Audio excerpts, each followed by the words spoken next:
He is the leader of the Four Horsemen. He is the Mecca of managers. J.J. Dillon, how are you doing today? Well, thank you for the introduction. I would have to maybe argue that when you start talking about that, you got to mention Bobby Heenan and Jim Cornette and a few others, but I'm very flattered by that. Thank you. Not a problem. You deserve it. You've done a lot in this business. So I do know that you have a book out. Would you care to tell us a little bit about that?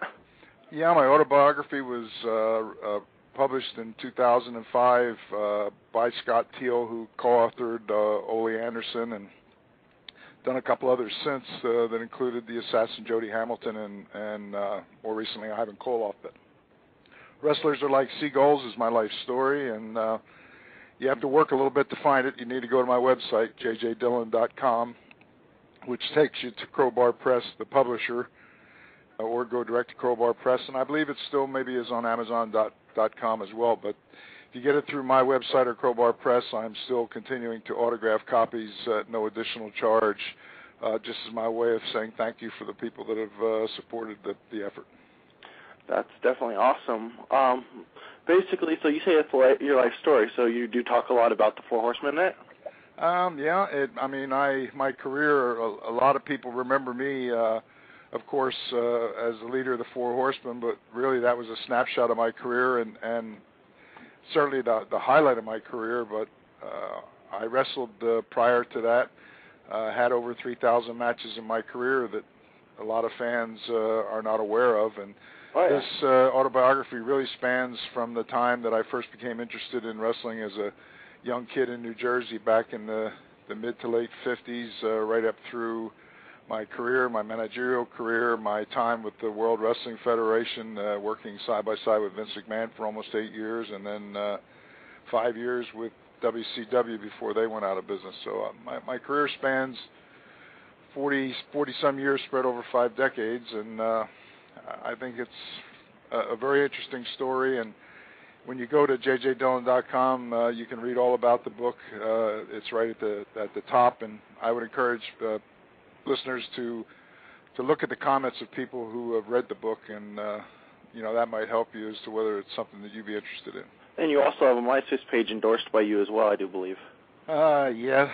I've actually I got a little of everything going on, everything but an action figure, and hopefully one of these days after Jax concludes their relationship with the WWE, that might eventually come to fruition. That's about the only thing left that I think is not out there is a J.J. Dillon action figure.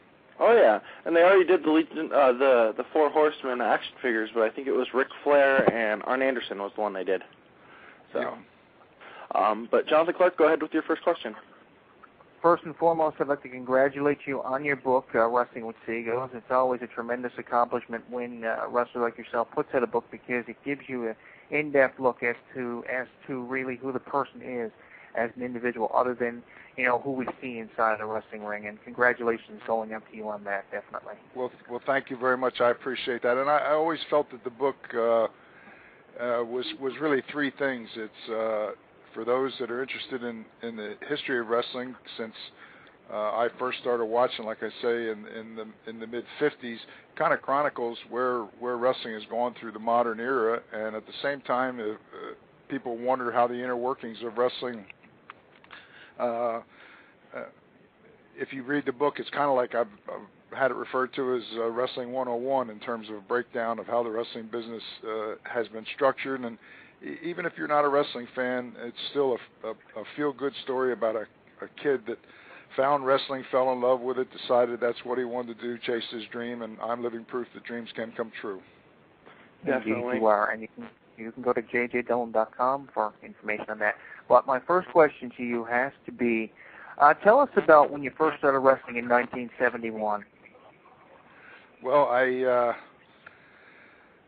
had actually been a referee. I've done everything from sell programs as a kid to help tear down the ring to take ring jackets, and then that transcended into an opportunity to be a referee one night in a blizzard when no referee showed up at a TV taping in Philadelphia. And then just about the time that I thought that may be as far as my dream would take me, I had an opportunity to meet the original Sheik, Eddie Farhat, and he told me that you want to wrestle, you come out to Detroit where he was promoting, and he said you can wrestle, and I did in 1968. I only had a couple of matches, and then again in '69 for like a week, and then 1970 I was living in Ohio, and had known Bruno Sammartino very well from all the years as a referee, and he was running towns around Ohio and eastern Ohio and western Pennsylvania on the weekends, and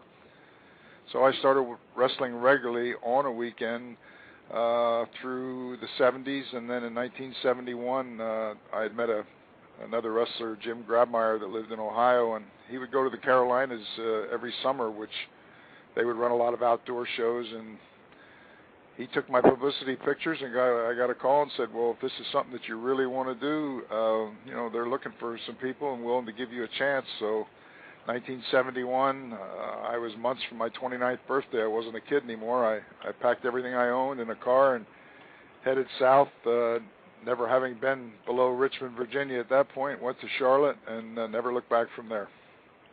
Definitely. Daryl Malone, go ahead. All right. How did it feel? I'm sorry, I believe my phone's having problems. Hold on. Your phone is having problems. I'll ask this question. How did it feel to get your first big break in 1973 by capturing a few championships? Well, it's a dream of every wrestler to first to get your foot in the door and to break in the business. And a lot of wrestlers start out by just taking TV matches, anything you could get against the stars of the day, and everybody hopes that someday somebody will look at them and either see something unique or impress somebody with attitude. And so that was my position when I went to the Carolinas in '71, and I stayed there 2 years, and there was some great wrestling talent there, and I had a chance to actually wrestle Dory Funk Jr. for the World Heavyweight title during that 2-year period of time. Worked my way up and had some main event matches in some of the smaller towns, and I think I helped my own situation by having a positive attitude, and again, because I started late in life to get the opportunity, I really appreciated it and wanted to make the most of it. So that opened the door for me in '73 to go to the Canadian Maritimes, where I was featured for the summer and had a championship, and it was really my first break in the business. But there, as with even the 2 years in the Carolinas where I started, I had a lot of help. A lot of people supported me, helped me, and I think it's because I had a good attitude. I wasn't the biggest, I certainly wasn't the best, but nobody wanted it more than I did or was willing to work any harder, and that attitude paid off for me. Definitely. It takes a lot of dedication in this business.